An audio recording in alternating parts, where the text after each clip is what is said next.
Bonjour, c'est Ursule encore.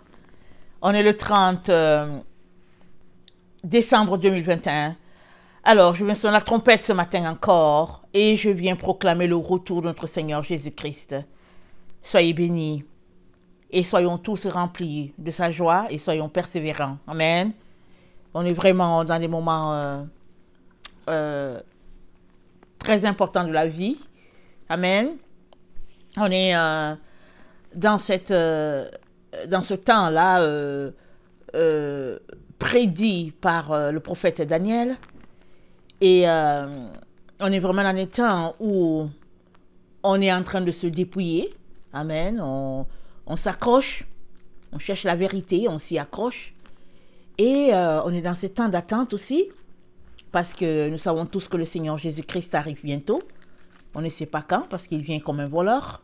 Il vient, il y a l'effet de surprise. Toutefois, il nous dit d'être prêts. Amen. Il nous dit de nous apprêter et d'être prêts. Et j'ai déjà fait une vidéo il y a 2 ou 3 jours sur les 1335 jours dont Daniel a parlé. Et dans dans Daniel 12, le verset 11 c'est dit « Depuis le temps où cessera le sacrifice perpétuel et où sera dressée l'abomination du dévastateur, il y aura 1290 jours. » C'est ça qui est dit. Alors, le sacrifice perpétuel, il a cessé. En tout cas, j'ai pris la date du 14 mars 2020. Amen. Un samedi, un jour de sabbat. Alors, où Rome a décrété, et puis partout, c'était comme toutes les églises étaient fermées. Et c'est resté fermé pendant un certain temps. Amen. Si on se rappelle bien en 2020, où on était, c'était la consternation, et puis finalement, c'est parti d'un point, ça s'est répandu sur toute la terre, et puis ben voilà. Et c'est dit, depuis le temps où ce sera le sacrifice perpétuel, et où sera dressée l'abomination du dévastateur. Alors, le sacrifice perpétuel a cessé, alors les cultes ont été annulés, alors que bon, on sait que dans les églises catholiques, orthodoxes et tout, il y avait une loi, une règle ou bien une habitude, voilà, d'avoir un culte le matin et le soir. Et puis bon, depuis le temps des pères de la foi, ça a été décidé tout simplement que le sacrifice de Jésus-Christ correspondait vraiment à un sacrifice perpétuel en l'honneur de l'Éternel, un culte en l'honneur de notre Dieu à tous les jours, 2 fois par jour. Et que ça touchait le cœur du Père, ils avaient établi ça comme ça. Alors le 14 mars 2020, nous savons tous que bon, il y a eu un décret, amen, du pape demandant la fermeture de toutes les églises, et même on a vu comment un prêtre, je pense en Italie, se baladait avec je ne sais pas comment on appelle ce truc là que les catholiques ont, ils se baladaient de rue en rue pour donner l'homélie aux gens, parce que c'était fermé l'église. Et c'était quelque chose. Ce jour-là, les Italiens qui sont habitués à aller à cet endroit, à ce rassemblement-là, pour écouter un culte, pour prendre leur communion et tout était fermé. C'était désert. Amen, c'était désert. Alors, ce jour-là, c'est celui-là que j'ai pris pour calculer le moment où cessera le sacrifice perpétuel. J'ai commencé là pour calculer mes 1335 jours. Amen. Et au verset 12, c'est dit « Heureux celui qui attendra et qui arrivera jusqu'à 1335 jours. » Donc, je suis partie du 14 mars 2020. Amen. Et quand on calcule, on va arriver à une date, je pense, du 9 novembre 2023 à peu près. Et puis, une date clé, là. Amen, selon mon calcul à moi. Alors, je ne dis pas exactement que c'est ça que Dieu établit. Je prends cette date-là du 14 et puis, autour de là, il y aura quelque chose qui va envoyer une bouffée de fraîcheur aux enfants de Dieu. Et je ne dis pas non plus que Jésus-Christ va venir ce jour-là. C'est pas ça que je dis. Je dis qu'il y aura un événement vraiment clé qui va envoyer une bouffée. dans la vie des enfants de Dieu ce jour-là, cette période-là. Amen. Mais quand on regarde les 1335 jours, amen, de Daniel, ou bien les 1290 jours prophétisés dans Daniel 12, le verset 11, on se rend compte que Apocalypse 12, amen, parle aussi de 1260 jours. Alors, est-ce que c'est la même chose? Est-ce que c'est la même chose? Alors, j'ai pris le temps pour lire et puis comprendre et tout. Et je me suis rendu compte que dans Apocalypse 12, on parle de 2 fois 1260 jours. Allons-y, regardez Apocalypse 12. Alors, aujourd'hui, je viens parler de si proche de la délivrance finale. Amen, je parle de ça. Si proche de la délivrance finale. Alors, donc, dans Daniel 12, hein, je vais juste lire les parties, certaines parties, ok? On sait que Daniel 12 parle du combat entre la femme et le dragon. Et ça parle, nous savons tous que la femme, c'est la véritable église de Jésus-Christ. Le dragon, nous savons que c'est le serpent, le diable. Amen. Et quand on ramène pour identifier, on sait que la femme, ça parle d'Israël. Amen. Et nous savons aussi que s'il y a une femme, amen, qui, au fait, a tenu tête au serpent et a eu son fils sans la voie normale, nous savons tous que c'est la Vierge Marie. Amen. Elle s'est tenue, amen, dans la droiture, dans la pureté. Et quand Dieu a regardé du ciel et qu'il venait, il voulait intervenir pour bénir la terre, il a vu une jeune fille qui était là et il a dit, celle-là, je l'utiliserai, amen, pour être l'intermédiaire pour l'humanité. Alors, il est venu à travers elle. Il a conçu son fils à travers cette femme-là. Le fils est conçu du Saint-Esprit et la chair de Marie a été utilisée pour l'incarnation de notre Seigneur Jésus-Christ. Amen. Donc, la Vierge Marie, c'est la femme, amen, où, en partant, l'inimitié était claire entre le serpent et elle, parce qu'elle a eu son enfant sans relation intime avec un homme. Alors, donc le dragon, qui est le serpent, se dresse donc devant la femme, la véritable église de Jésus-Christ, l'empêchant, amen, de naître. Et nous savons que l'église a toujours eu ses combats depuis toujours, amen. Et nous sommes dans ce temps de la fin où vraiment tout a été mélangé, tout a été camouflé, tout a été rempli de ténèbres, de telle sorte qu'on ne sait pas où est la véritable doctrine et où est la fausse. Et tout ce que Jésus-Christ est venu établir a été chamboulé, renversé et tout. Et puis finalement, sur toute la terre, il y a des milliers de dénominations, chacun avait sa doctrine et puis ben voilà.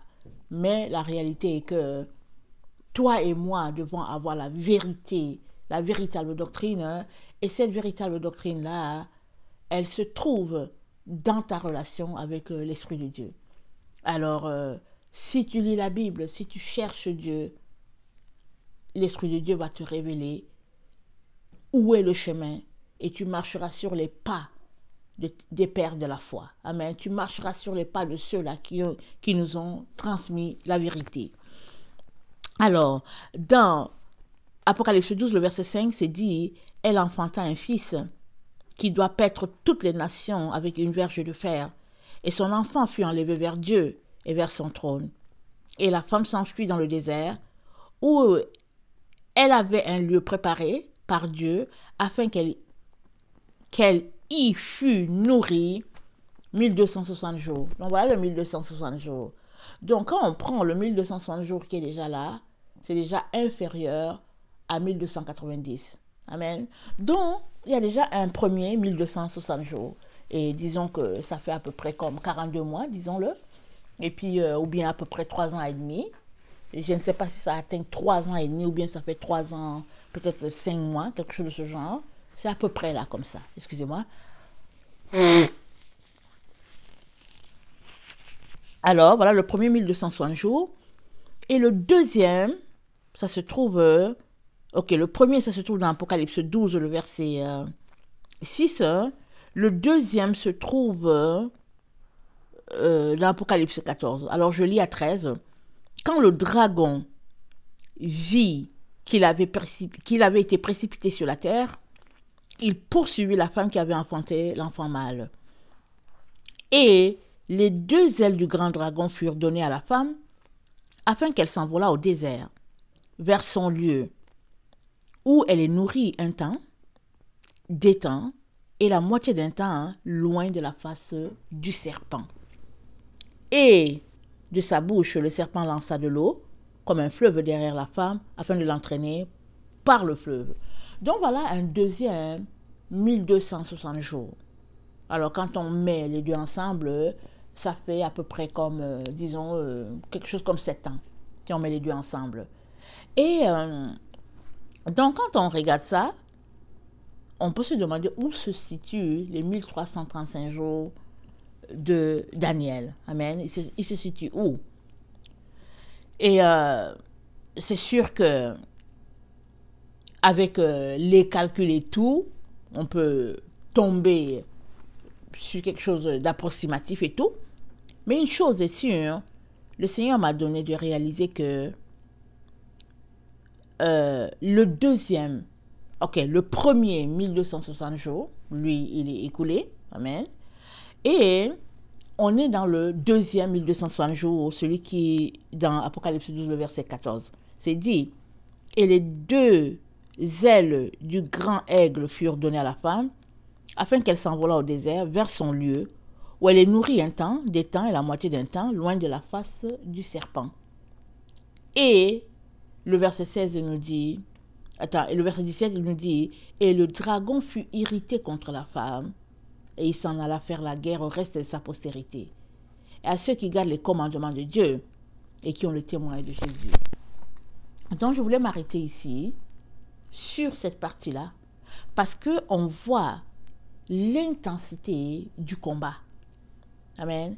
Donc ça c'est une partie dans laquelle on va entrer bientôt. Amen. Ou si on n'est pas déjà entré là-dedans. Parce qu'on ne peut pas savoir exactement. Alors, ça nous montre qu'il y a un temps de combat intense.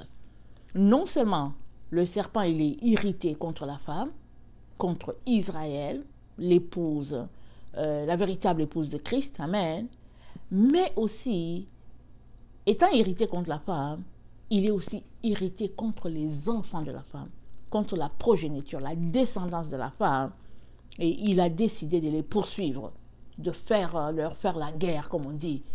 Alors, pourquoi est-ce que le serpent poursuit les enfants de la femme?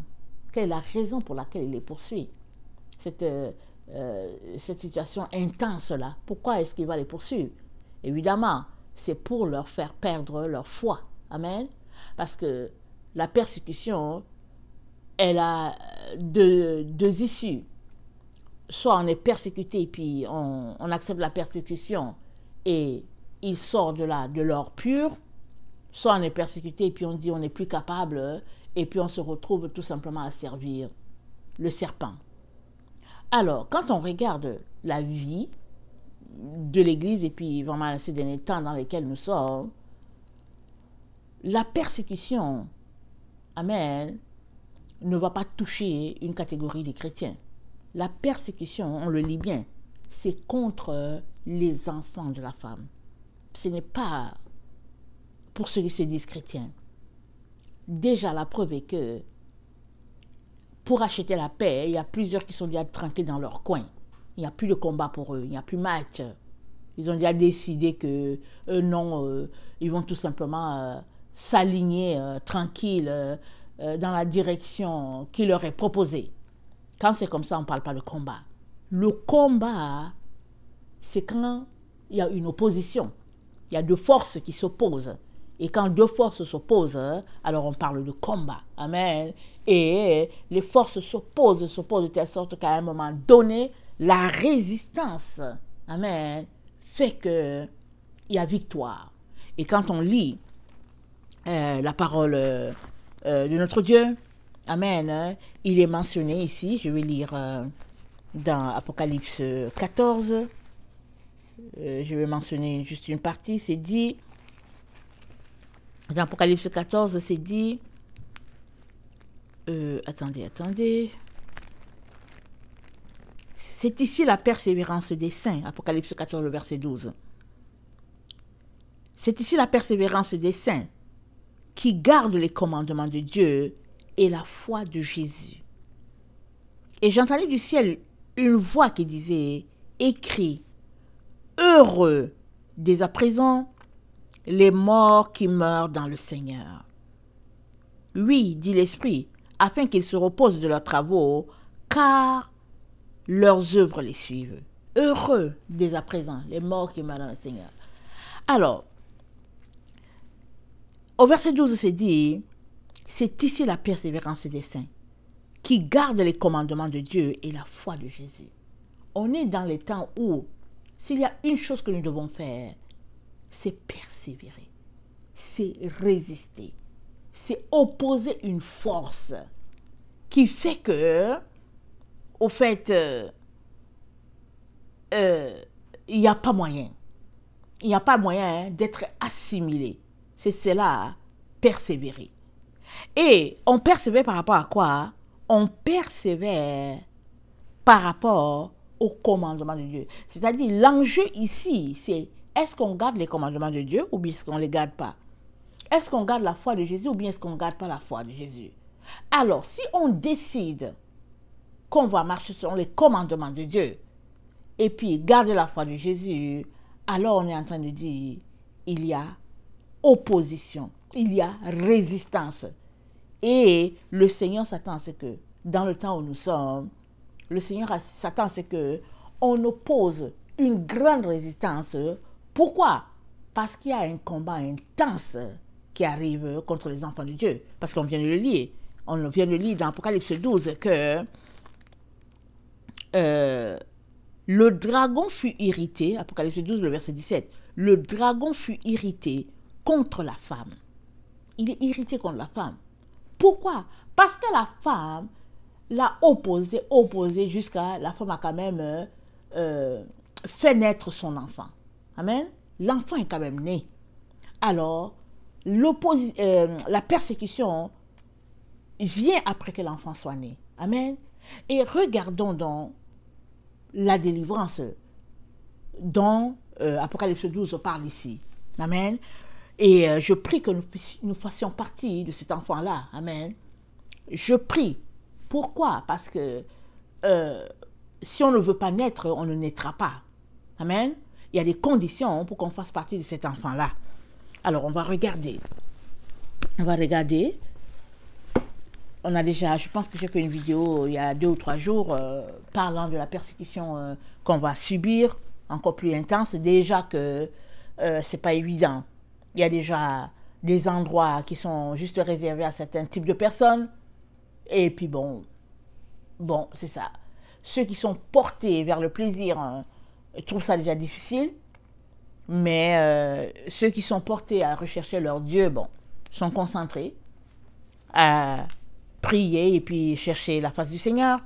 Alors ils sont là-dedans. Hein. Mais l'opposition ou bien les difficultés vont aller en s'intensifiant. Et ces difficultés-là, c'est ça qu'on appelle ou bien qui sont appelées les contractions. Parce que la femme, quand elle accouche, alors elle vit des difficultés, elle vit des contractions, elle vit des épreuves jusqu'à ce que l'enfant sorte. Et la Bible entend nous parler de la naissance de l'enfant. On a déjà vu dans une vidéo, je ne peux plus vous dire laquelle, où j'ai parlé de ce bébé-là. Alors, je ne peux pas fouiller puis dire exactement où c'est. Mais aujourd'hui, j'aimerais tout simplement qu'on revienne un peu sur la naissance de cet enfant-là, parce que c'est essentiel pour toi et moi, amen, de savoir si nous allons faire partie de cet enfant ou si nous allons tout simplement décliner l'offre. Amen. Donc, attendez, on a lu Apocalypse 12 tantôt.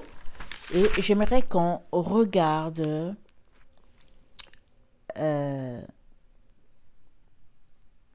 Luc 21, le verset 36. Amen. Luc 21, le verset 36 nous dit, « Veillez donc et priez en tout temps, afin que vous ayez la force d'échapper à toutes ces choses qui arriveront et de paraître debout devant le Fils de l'homme. » Je vais répéter, « Veillez donc et priez en tout temps, afin que vous ayez la force d'échapper à toutes ces choses. » Alors, quand on échappe à quelque chose, c'est parce qu'on est confiné à quelque part, n'est-ce pas? Parce que on va entendre à la télévision, oh, le prisonnier s'est échappé et qu'il y a ce qui s'est passé et tout. Quand on échappe, c'est parce que on est confiné, on est emprisonné, on est arrêté, on est empêché de faire ce qu'on veut faire. Alors on s'échappe finalement pour pouvoir fuir. Et cette partie de Luc 21, le verset 36, nous renvoie à Apocalypse 12. Amen. Apocalypse 12, attendez, excusez-moi. Ça nous renvoie à Apocalypse 12. Hein. Ça nous dit ceci au verset 13. Ça dit, quand le dragon vit qu'il avait été précipité sur la terre, il poursuivit la femme qui avait enfanté l'enfant noir. Et les deux ailes du grand aigle furent données à la femme afin qu'elle s'envolât au désert. Amen. On dit, elle s'envola au désert. Nous savons que le désert, c'est un lieu aride, un lieu de souffrance, un lieu de chaleur, un lieu où on a soif, on a besoin d'eau. C'est vraiment, quand on parle de désert, on parle toujours de difficultés. Rappelons-nous comment Israël était dans le désert. Alors, ils étaient en train de traverser le désert pour aller à la terre promise et ils sont restés là 40 ans. Ils ont souffert, ils ont vécu des choses difficiles et dans le désert, Dieu est venu, Dieu leur a donné à manger. Ils ont mangé la manne, ils ont mangé les cailles, ils ont vu la gloire de Dieu et l'eau est sortie d'un rocher et puis et là aussi dans le désert, il y a eu l'installation du tabernacle et puis Dieu leur a montré comment ils devraient le servir. Donc le désert, c'est pas juste un endroit rude. Physiquement, oui, c'est difficile, il y a la chaleur et tout, mais en termes d'intimité, c'est souvent dans le désert qu'on rencontre Dieu. C'est souvent dans le désert qu'on devient intime parce que les possibilités sont limitées, les distractions sont limitées et souvent aussi, le désert fait que on est pris là dans une situation terrible et puis tout ce qu'on veut, c'est qu'il y ait une solution pour nous. On veut sortir de là. Alors parce qu'on veut sortir de là, on prend le temps pour chercher la face de Dieu, pour prier, pour intercéder, pour dire Seigneur, au secours, Seigneur, aide-moi. Et dans le désert, on s'approche ainsi de Dieu. Alors, nous sommes informés donc que les deux ailes du grand dragon sont données à la femme afin qu'elle s'envolât au désert vers son lieu où elle est nourrie, un temps, des temps, la moitié d'un temps, loin de la face du serpent. Ça dit que Dieu pourvoit pour que dans le désert, la femme soit nourrie. Évidemment, quand on parle de... Bon, quand Israël était dans le désert, ils ont eu faim, ils ont crié à Dieu, Dieu leur a donné la manne, la caille. Ici, Dieu est en train de nous dire que dans le désert, amen, où se trouvent ses enfants, ils seront nourris spirituellement. Il va pourvoir pour leur nourriture, leur repas spirituel. Il va pourvoir, ils ne vont pas mourir parce que si tu mets dans le désert, plus besoin de nourriture spirituelle. Mais Dieu va s'occuper de toi dans le désert où tu te trouves, dans tes épreuves où tu te trouves. Il te donne cette garantie-là qu'il va s'occuper de toi. Parce qu'il dit, la femme est nourrie, amen, dans un temps, des temps et la moitié d'un temps, loin de la face du serpent. Alors, regardons le verset... attendez. Remontons au verset 5 d'Apocalypse 12. Ça dit, Ok. Un autre signe parut encore dans le ciel, le verset 3. Et voici, c'était un grand dragon, rouge, ayant 7 têtes et 10 cornes. Et sur ses têtes, 7 diadèmes. Sa queue entraînait le tiers des étoiles du ciel et les jetait sur la terre. Le dragon se tint devant la femme qui allait enfanter afin de dévorer son enfant lorsqu'elle aurait enfanté. Elle enfanta un fils qui doit paître toutes les nations avec une verge de fer, et son enfant fut enlevé vers Dieu et vers son trône. Donc la femme, elle enfante le fils. Amen. Le dragon, malgré toutes ses stratégies, pour empêcher la naissance de l'enfant, l'enfant naît. Et il est important qu'on sache que dans la naissance, il y a la tête et il y a le corps. Amen. Il y a la tête et le corps. La tête sort en premier et après le corps vient après. Voilà, c'est ça la naissance d'un enfant. Et nous savons que la tête, amen, de cet enfant-là, nous savons que c'est notre Seigneur Jésus-Christ. Attendez, je regarde mes références. Alors, nous sommes proches de la délivrance finale. Et la tête est sortie, amen, et le corps sort 2000 ans plus tard. Amen, 2000 ans plus tard. Parce que le corps, amen, c'est toi et moi, comme c'est dit dans la Bible. On va regarder toutes les références. Alors, dans... ok. Excusez. Dans 1 Corinthiens 15,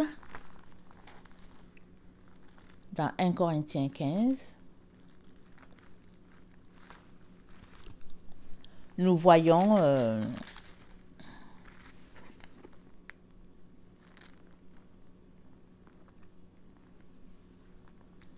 1 Corinthiens 15, le verset 20, c'est dit, « Mais maintenant, Christ est ressuscité des morts. Il est les prémices de ceux qui sont morts. » Amen. Christ est ressuscité des morts. Il est les prémices de ceux qui sont morts. Car puisque la mort est venue par un homme, c'est aussi par un homme qu'est venue la résurrection des morts. Et comme tous meurent en Adam, de même aussi tous revivront en Christ.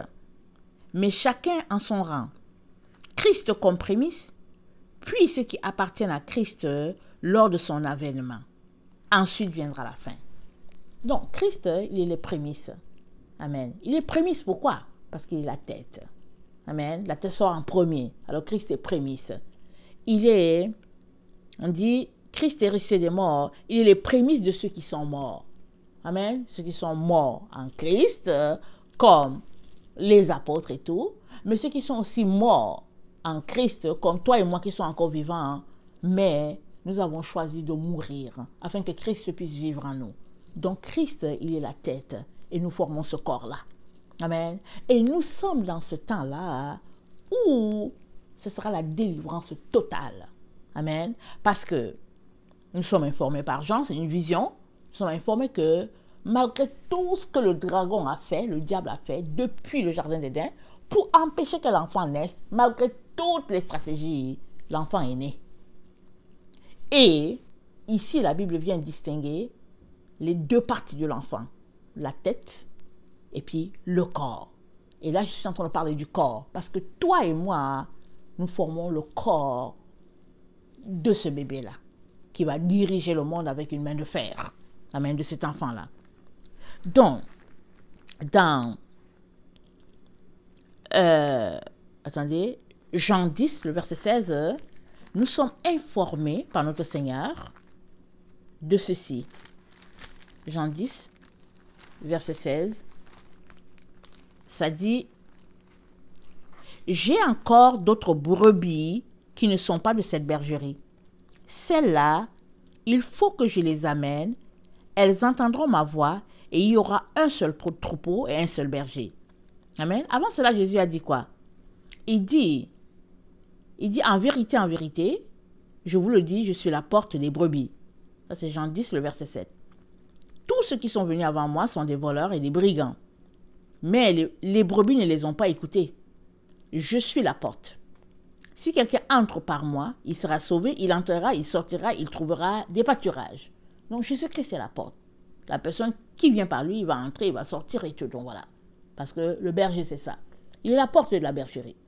Et il nous dit, au verset 16, « J'ai encore d'autres brebis qui ne sont pas de cette bergerie. » Alors nous savons que la bergerie dont il parlait, c'est la bergerie d'Israël. Amen. C'est là qu'il est venu chez les siens et les siens ne l'ont pas reçu. Ça, c'est la bergerie. La première bergerie, il nous parle d'Israël. La seconde, il dit, ils ne sont pas de cette bergerie. Celles-là, il faut que je les amène. Elles entendront ma voix. Il y aura un seul troupeau, un seul berger.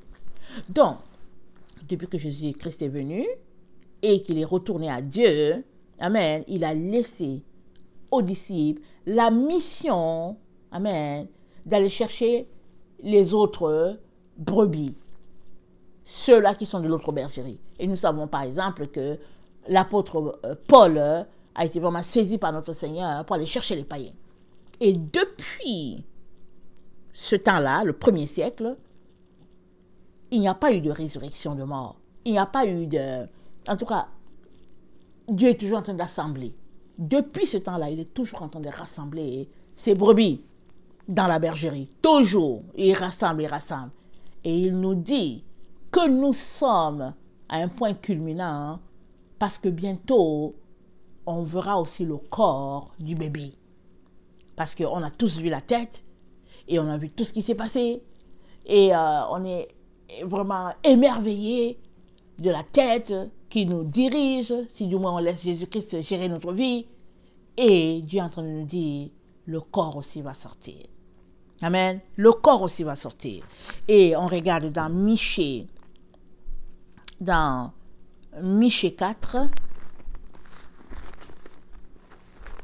Dans Michée 4.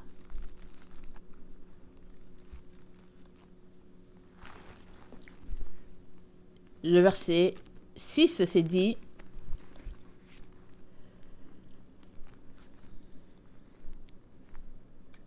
en ce jour-là, dit l'Éternel, je recueillerai les boiteux, je rassemblerai ceux qui étaient chassés, ceux que j'avais maltraités.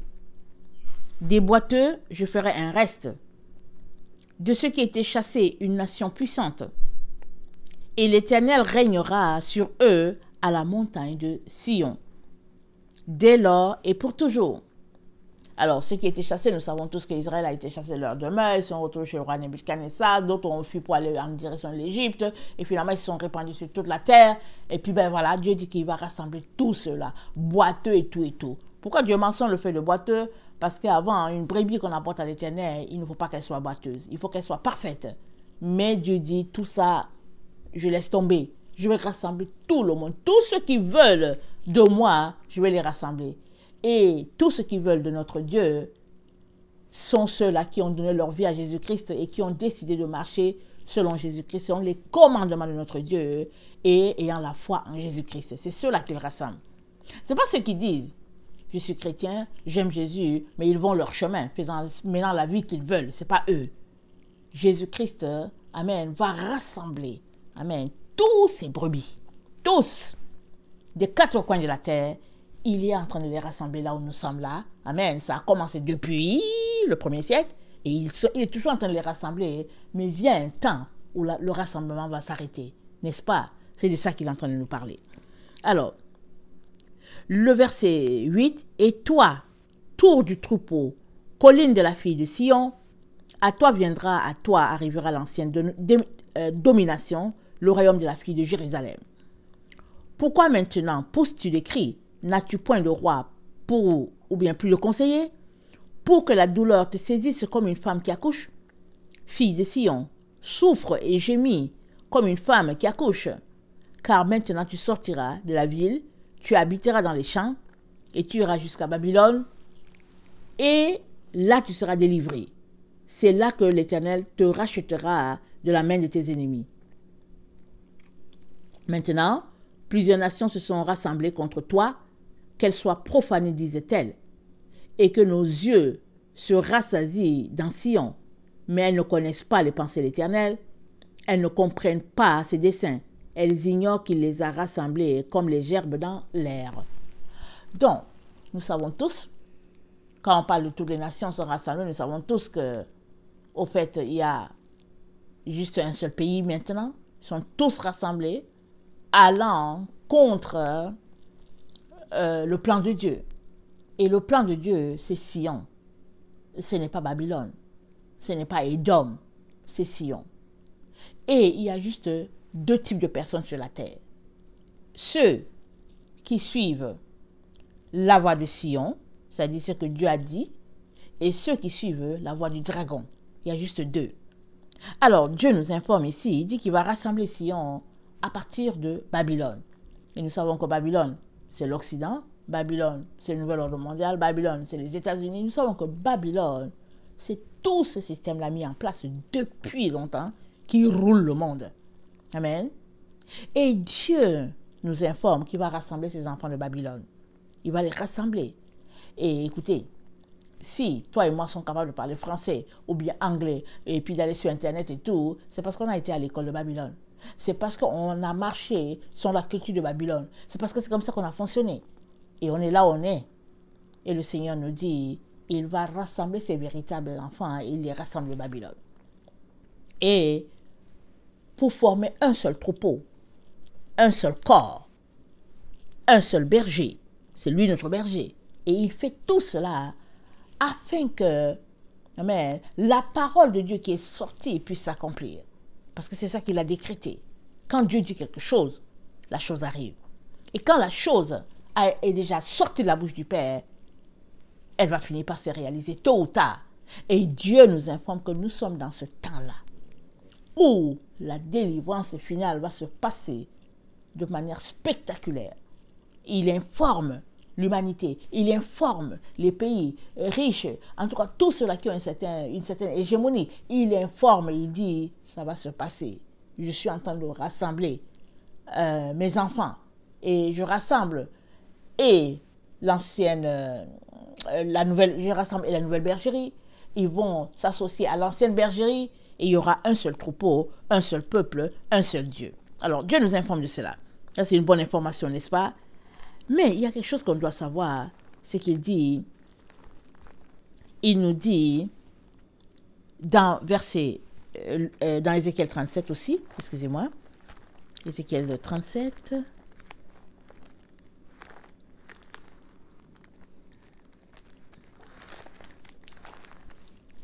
le verset 15, la parole de l'Éternel me fut adressée en ces mots, et toi, fils de l'homme, prends une pièce de bois, écris dessus pour Juda et pour les enfants d'Israël qui lui sont associés. Prends une autre pièce de bois et écris dessus pour Joseph, bois d'Éphraïm, et toute la maison d'Israël qui lui est associée. Rapproche-les, l'une et l'autre, pour en former une seule pièce, en sorte qu'elles soient unies dans ta main. Lorsque les enfants de ton peuple te diront, ne nous expliqueras-tu pas ce que tu fais, ce que cela signifie, réponds-leur, ainsi parle le Seigneur l'Éternel, voici je prendrai le bois de Joseph, qui est dans la main d'Éphraïm, et les bois d'Israël qui lui sont associés, je les joindrai au bois de Juda, et j'en formerai un seul bois, en sorte qu'il ne soit qu'un seul dans ma main. Les bois sur lesquels tu écriras seront dans ta main, sous leurs yeux. Et tu leur diras, ainsi parle le Seigneur l'Éternel, voici, je prendrai les enfants d'Israël du milieu des nations, où ils sont allés, je les rassemblerai de toutes parts, et je les ramènerai dans leur pays. Je ferai d'eux une seule nation dans le pays. Dans les montagnes d'Israël, ils auront tous un même roi. Ils ne formeront plus deux nations et ils ne seront plus divisés en deux royaumes. Ils ne se souilleront plus par leurs idoles, par leurs abominations, par toutes leurs transgressions. Je les retirerai de tous les lieux qu'ils se sont allés habiter, où ils ont péché. Je les purifierai, ils seront mon peuple et je serai leur Dieu. Mon serviteur David sera leur roi. Ils auront tous un seul pasteur. Ils suivront mes ordonnances. Ils observeront mes lois et les mettront en pratique. Ils habiteront le pays que j'ai donné à mon serviteur Jacob et qu'ont habité vos pères. Ils habiteront, eux, leurs enfants et les enfants de leurs enfants, à perpétuité. Et mon serviteur David sera leur prince pour toujours. Je traiterai avec eux une alliance de paix. Il y aura une alliance éternelle avec eux. Je les établirai, je les multiplierai, et je placerai mon sanctuaire au milieu d'eux pour toujours.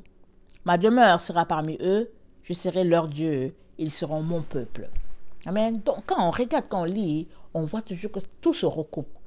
Dieu dit, il n'y aura pas deux peuples, il y aura un seul. Il sera leur Dieu, et il va vivre au milieu d'eux, et puis tatata, et puis tatata. Il nous informe que si nous sommes de ceux-là qui marchons en faisant la distinction entre Israël et puis les non-israélites, etc., Dieu dit que tout ça là, il a fait quelque chose de nouveau. Il est en train de tout rassembler.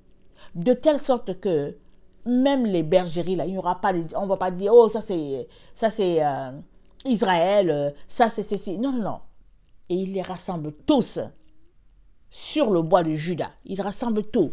Et nous savons que Jésus-Christ est venu par la tribu de Juda. Et alors qu'il est en train de nous dire tout ça, il veut qu'on sache une chose qui est très très importante. C'est que c'est Christ qui est la tête. Et nous sommes le corps. Parce que c'est dit quoi? C'est dit que Christ a sanctifié l'Église, qui est son corps, qui est son épouse. Alors Christ a sanctifié l'Église. Il l'a sanctifiée. Pourquoi? Pour que cette Église-là marche selon ses principes à lui. Pour que cette Église-là marche selon ses règles, ses ordonnances, ses commandements. C'est ça, c'est comme ça qu'il nous a rassemblés. Maintenant, la question pour toi, elle est celle-ci. Es-tu enfant de la femme ou es-tu enfant du dragon? C'est ça la question à laquelle tu dois répondre. Il y a plusieurs enfants de Dieu qui disent qu'ils sont enfants de la femme. Mais au fait, ils marchent pour le dragon.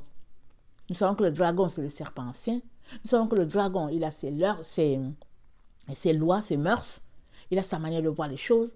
Et nous savons que la femme, c'est Israël. Et elle a aussi ses lois, elle a ses mœurs. Parce que Israël tire sa loi du ciel. Tout ce que Israël a, elle vient de Dieu parce que c'est ça que Dieu a décrété.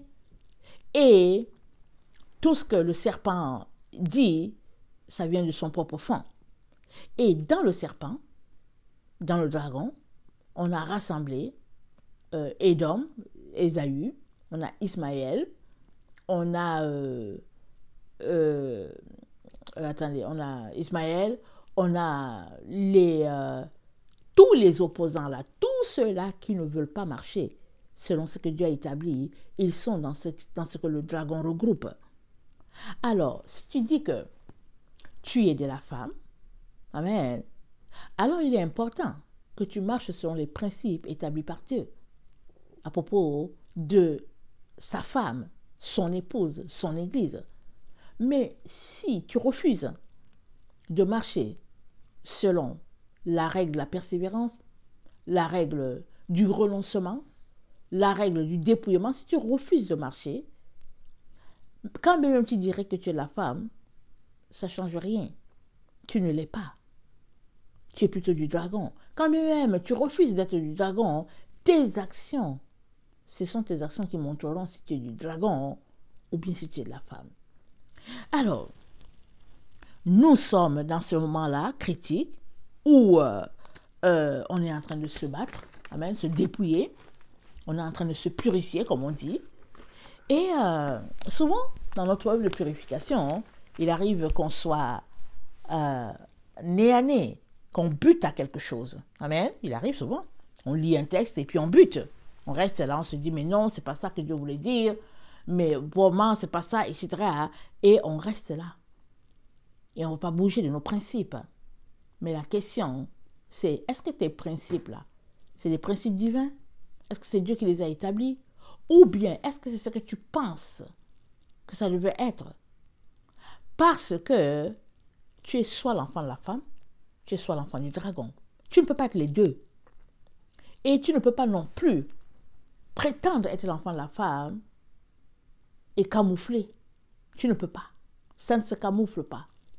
Tout ce que tu dois savoir, toi qui m'écoutes là, c'est que soit tu es enfant de la femme et tu honores le choix de Dieu, Soit tu es l'enfant du dragon et puis tu vas ton chemin.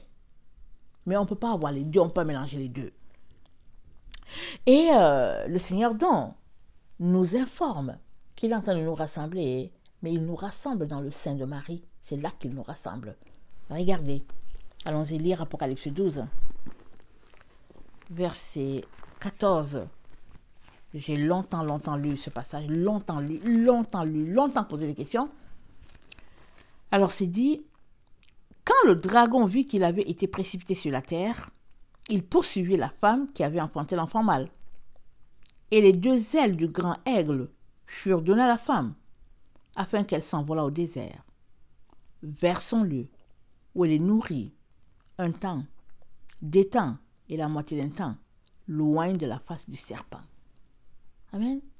Alors, on sait qu'il y a beaucoup d'imagerie ici, il y a beaucoup de scènes ici, mais nous sommes informés que la femme est nourrie loin de la face du serpent.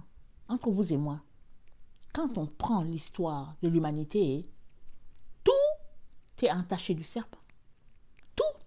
Il n'y a rien sur cette terre que le serpent ne gère pas. Économie, religion, politique, la vie de la société, tout est contrôlé par le serpent, par le dragon. C'est pour cela que dès qu'on lit, on voit qu'il y a un grand dragon rouge qui s'est dressé contre la femme pour l'empêcher d'accoucher. Et nous lisons au verset 14 que la femme, elle fuit, les deux ailes lui sont données pour qu'elle puisse fuir loin de la face du serpent. Et je te dis une chose, mon frère, ma soeur, le seul endroit où tu seras loin de la face du serpent, c'est dans le sein de Marie. Il n'y a pas un autre endroit où tu peux être loin de la face du serpent. Il n'y en a pas. Marie, le sein de Marie, c'est l'endroit où tu seras loin de la face du serpent. Pourquoi? Apocalypse, Genèse 3, le verset 15. Parce que c'est Dieu lui-même qui a mis l'inimitié. Dieu lui-même, il a mis la séparation. Il a mis ça lui-même pour que les deux ne puissent pas se rencontrer. Et c'est vrai que Marie n'a pas rencontré le serpent à quelque part. Elle a eu son enfant sous le choc de tout le monde, la consternation de tout le monde. Ils étaient là, et puis elle a eu son enfant. C'est par la vertu du Saint-Esprit qu'elle a eu son enfant. Et dans Genèse 3, le verset 15, c'est dit, Dieu a dit que je mettrai l'inimitié entre toi et la femme, entre ta postérité et sa postérité. Dieu a dit, il a mis l'inimitié. Il a mis la chicane entre les deux. Les deux mondes là, le monde de la femme et le monde du dragon, Dieu a mis l'inimitié là-bas. Alors, où est l'endroit sur cette terre que tu vas fuir? Et le serpent, tu ne vas pas trouver. Il n'y en a pas. Mais, Dieu a dit une chose. Il a dit qu'il y a l'inimitié entre la femme et le serpent. C'est le seul endroit. L'endroit où Dieu a décrété l'inimitié, tu peux aller t'y réfugier. Parce qu'il n'y a pas moyen que le serpent arrive là-bas. C'est décrété. C'est déclaré par Dieu lui-même. Il n'y a pas moyen. Alors, si tu veux être rassemblé dans la bergerie, amen, tu es à l'endroit où tu dois aller. Parce que Jésus-Christ va te rassembler, amen, en un point. Il nous rassemble tous, c'est-à-dire de sorte qu'il n'y aura pas deux bergeries, mais il y aura une seule bergerie, il y aura un seul troupeau, il y aura un seul berger. Et il a décidé qu'il va nous rassembler dans le sein de sa mère. C'est là-bas. C'est l'endroit sûr. Maintenant, tu peux décider d'être assemblé dans le sein de Marie ou refuser. C'est ton choix, parce qu'on pense avec un Dieu qui nous donne le choix. Alors, si tu choisis de te rassembler, ce n'est pas ton endroit que tu connais, c'est ton choix. Mais Dieu, lui, te dit que c'est dans le sein de Marie qu'il a décidé de nous rassembler. Alors, l'information, elle est importante pour toi, puisque tu veux être rassemblé. Si tu ne veux pas de cela, tu envoies en même temps le signal que tu n'es pas l'enfant de la femme. Parce qu'il n'y a aucun enfant qui déteste sa mère. Si tu ne veux pas cela, tu es en train de dire que tu es mieux que Dieu. Parce que Dieu a jugé du haut de son ciel, il a jugé qu'il allait venir loger dans une femme. C'est ça qu'il a jugé. Et il encourage tout un chacun, là où nous sommes, à marcher selon ses conseils. Il nous encourage. Et il nous dit, voilà la voie, voilà la direction. Mais si tu refuses, il ne va pas te forcer. Et tu es dans le leur. Si tu penses que tu seras rassemblé dans un autre endroit, il nous dit que c'est le sein de Marie, là où il y aura le rassemblement. Rappelons-nous, au pied de la croix, qu'est-ce qu'il a dit? Il a dit à Jean, voici ta mère, femme, voici ton fils. Et la Bible nous dit que Jean l'a pris chez lui, et finalement, ils sont restés ensemble jusqu'à ce que Jean lui ferme les yeux, jusqu'à ce que Jean et les autres disciples lui ferment les yeux. Et l'ennemi a tout fait pour brouiller les cartes, pour empêcher que la vérité soit. Si bien que plusieurs sont en train de servir le dragon, mais ils disent qu'ils sont enfants de la femme. Et quand on leur dit, la femme, il faut la considérer, tout le monde dit, oh non, on peut pas. Parce qu'ils sont en train d'adorer le dragon, bien sûr. Parce que si tu marches selon Dieu, il n'y a pas moyen. Il n'y a pas moyen que tu puisses te mettre à détester ses voies. Si tu te mets à détester les voies de Dieu, si tu te mets à trouver que ce que Dieu dit, ça ne te sied pas, c'est parce que tu ne marches pas selon Dieu. C'est parce qu'au fond de ton cœur, il y a une animosité entre Dieu et toi. Il y a quelque chose qui fait que ça ne passe pas. Tu devrais aller voir Dieu pour demander à Dieu de t'aider à ôter la barrière. Parce que Dieu a mis l'inimitié entre la femme et le serpent, mais il n'a pas mis l'inimitié entre la femme et ses enfants. Mais non. Il a mis l'inimitié entre la femme et le serpent. Donc, les enfants du serpent, ils ne vont jamais aimer les enfants de la femme. Ils ne vont pas aimer les enfants de la femme. L'inimitié est dressée. Et il y a un combat entre les deux. Les enfants du dragon, ils se combattent avec les enfants de la femme. Il y a un combat. Alors, toi, tu ne peux pas dire que tu es enfant de la femme, alors que tu combats les enfants de la femme. Si tu combats les enfants de la femme, c'est parce que tu es enfant du dragon. Et le dragon, c'est quoi? C'est tout ce qui est mitigé, mi-figue, mi-raisin, un peu de religion, un peu de ceci. C'est tout cela qui fait, au fait, le dragon. Mais si tu décidais que, non, je veux sortir de l'histoire du dragon, alors voici l'occasion t'est donnée de naître. Parce que certains ne naîtront pas. Ils ne veulent pas naître. Ils trouvent que le sein de Marie, c'est pas bien pour eux. Ils ne veulent pas naître. Mais le sein de Marie, c'est le sein que Dieu a pourvu pour quiconque a choisi Sion. Il n'y a pas un autre sein. C'est le sein de Marie qui va loger tout le monde. Tous ceux qui disent qu'ils sont de Sion, ils seront logés dans le sein de Marie. Mais ceux qui ne veulent pas, bon, Dieu ne les forcera pas. Alors, si proche de la délivrance finale, nous y sommes. Maintenant, serons-nous délivrés? Ou allons-nous tout simplement être étouffés et perdre notre direction? Je prie que la gloire de Dieu puisse nous visiter et nous donner de faire les bons choix. Que le Seigneur bénisse sa parole, je vous aime beaucoup. Et Dieu davantage. Maranatha, Jésus revient. Amen et Amen. Alléluia.